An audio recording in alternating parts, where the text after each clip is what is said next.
This isn't a dragged out 10 minutes and 15-second long video with a 3-minute Dollar Shave Club advertisement in the middle. This is my practical guide for guys who want real advice from someone who's been through this journey. I started weightlifting about 5 years ago with the same goals as you.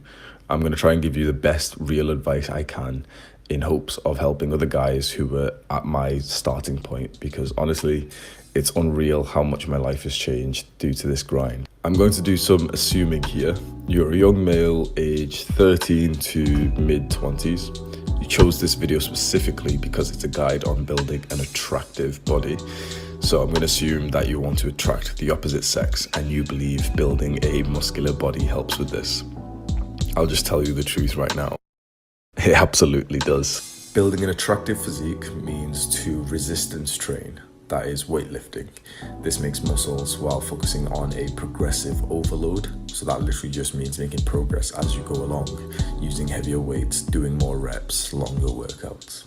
The usual guides you'll see online will have you lifting heavy 3 times a week, focusing on compound movements.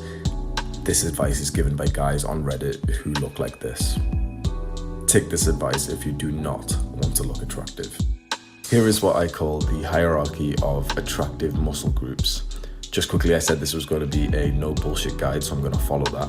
I'm not going to go in depth with the particular exercises you should be using to grow these particular muscles. There's literally millions of videos out there that will already tell you this. My advice is to find a credible source of information, such as a scientific research-based YouTuber, and look up their guides on the particular muscle you're looking into. So starting from number 1, abs, the abdominal muscles. This is what symbolizes the Greek gods. The importance of abs in terms of attractiveness is huge. Every single person you meet will know what developed abs look like. Every single person watching this video has probably tried getting a six-pack when they were younger as well. A quick tip here, do a lot more focus on the lower abs. The upper 4-pack is generally built quite well through a normal weightlifting program, but the lower cel's underdeveloped, and that's the one that really fine-tunes the physique to make it look more attractive.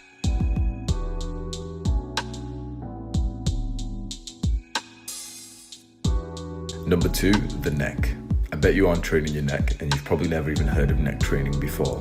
This makes an insane difference in your physique, just trust me. Thicker, muscular neck makes you look a lot more masculine and less like a little boy.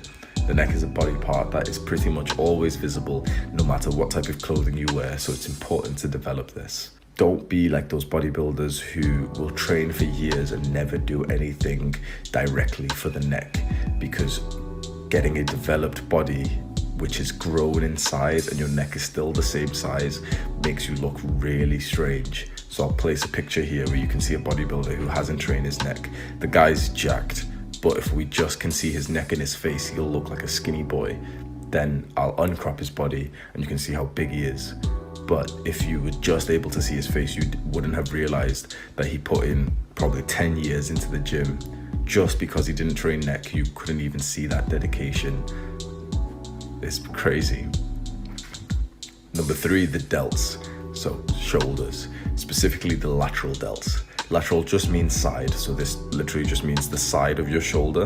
You train this by doing lateral raises with light weight, and you'll see a difference in your physique within seconds when you've got a pump. It really is that simple. This muscle is insane. It makes you look wider and your waist slimmer in comparison. Other parts of your shoulder muscle like the traps, the front delts and the rear delts are really important as well, but I believe the lateral delts should be a much bigger priority. Number 4, arms, including forearms. Just like the neck, this is a body part that is generally always visible, so any progress you make here will be very obvious to others. It makes it quite valuable to train. Forearms in particular add that fine-tune effect I talked about with the lower abs. If your forearms are undeveloped, it really does make your physique look strange and uneven. Back and legs.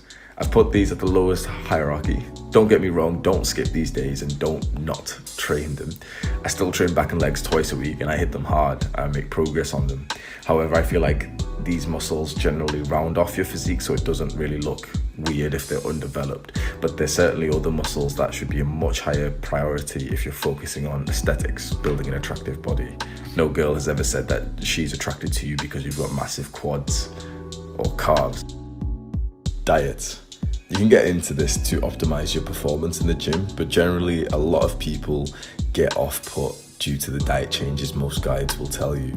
It will absolutely benefit you to track your macronutrients and weigh out every single gram of food that you eat, but honestly, the majority of people will never do this. It is quite a lot of effort. So here's my quick advice that I think will be valuable in this journey. You want to be building as much muscle as possible without putting on too much fat. So always try to be lean bulking. That pretty much just means to eat slightly more than you do now. The equivalent of 2 slices of toast on top of what you generally eat will cause you to gain around half a pound a week. The majority of that weight will be muscle if you're training hard and you're quite new to the gym as well. You can still eat quite healthy with high protein and enjoy snacks and meals out whenever you want. I've made a video talking about my awful diet where through my 5-year transformation I ate junk food pretty much every day, but I still made pretty good progress. You can't out-train a bad diet. Balls. You can't out-train a bad diet. I can. So this is how I've been eating junk food every single night. It really can be done, so don't think that to build an attractive body you need to just eat chicken and rice and broccoli and you can't ever have a burger. Put it this way, I go to McDonald's most days and I'm pretty muscular. This food isn't going to make you fat. Eating too much of any food, including healthy food like vegetables, will cause you to gain fat. Even if you don't want to get into the diet too much, you can't be bothered with tracking and weighing your food, I'd still recommend just getting some knowledge on this topic. If you can just go and learn a few things about this, I really do think it'll stick with you for life. Just go and learn what calories are, how they work, what a calorie maintenance level means, what a calorie deficit and calorie surplus means, macronutrients. Learn that all foods consist of protein, fats and carbs. This type of knowledge just opens up your mind. You learn that there's no such thing as bad food and that you can eat pretty much whatever you want as long as you keep the sort of macronutrient levels generally fine. All right, you've heard the advice, you have the knowledge. What if you just can't be bothered? I'm a pretty lazy guy myself, and that's why I always try to revolve my videos around real average people, because this advice is just useless if you can't be asked going to the gym. I made a separate video on how to go about this journey if you're quite a lazy person like me. Exercise is like oatmeal. If you don't like it, it's just because you haven't customized it to your liking. It's actually got pretty decent feedback as well, so I'll put a direct link to that video at the top of this description so you can have a watch of that.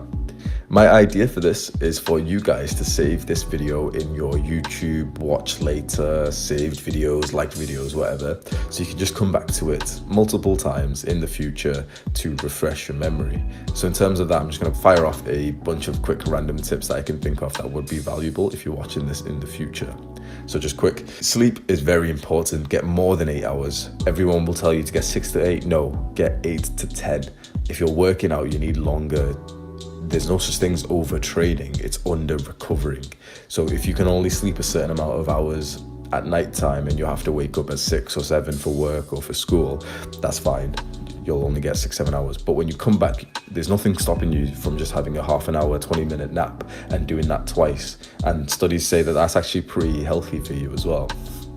And in terms of supplements, creatine, protein powder, vitamin D, zinc. There's some other ones that you can take. A lot of them are just waste money. Any kind of supplement you're getting should be very cheap, a couple of pounds each. Vitamin D, zinc, multivitamins, whatever that bullshit you're gonna buy. Literally search for it on eBay. Don't buy any of those that get delivered to your door and it's customized for men or whatever bullshit. Get the multivitamins that are like 99p on eBay. It's the exact same thing. Vitamin D is like £2 on eBay for like a pack of like 1,000. Zinc is like £4 for like a pack of 100, something like that. Creatine is like £10 and it'll last you 6 months. Protein powder is a bit more expensive. You'll buy it for about £30-50 and but it'll last for like 6 months anyway. Optimize the perfect scenario. So the video that I've linked at the top of the description, I went into this with better detail, but there's always a perfect particular scenario that you'll have a great exercise session in. So the scenario can be changed by the variables. What that literally just means is that there's factors that go into the exercise session, like the music you listen to, the clothes you wear, what time you train, what gym you train, if you train by yourself, any random factor that you think that could potentially affect your session. Just write it down, have a little thought about it, but spend some time on this. What is the perfect scenario for you? Do you want to go to the gym and train at nighttime? Would you train better in the morning, but then would you have to wake up earlier for that, so you'd have to go to sleep earlier? Figure all this out, and then you'll be able to find the perfect scenario, the schedule that works best for you. Cardio doesn't really help with building an attractive body, but it does have good health benefits. Plus, it stops you being unattractive if you can't go up some stairs without wheezing like a smoker. I'm going to end this video with a bit of a motivational speech.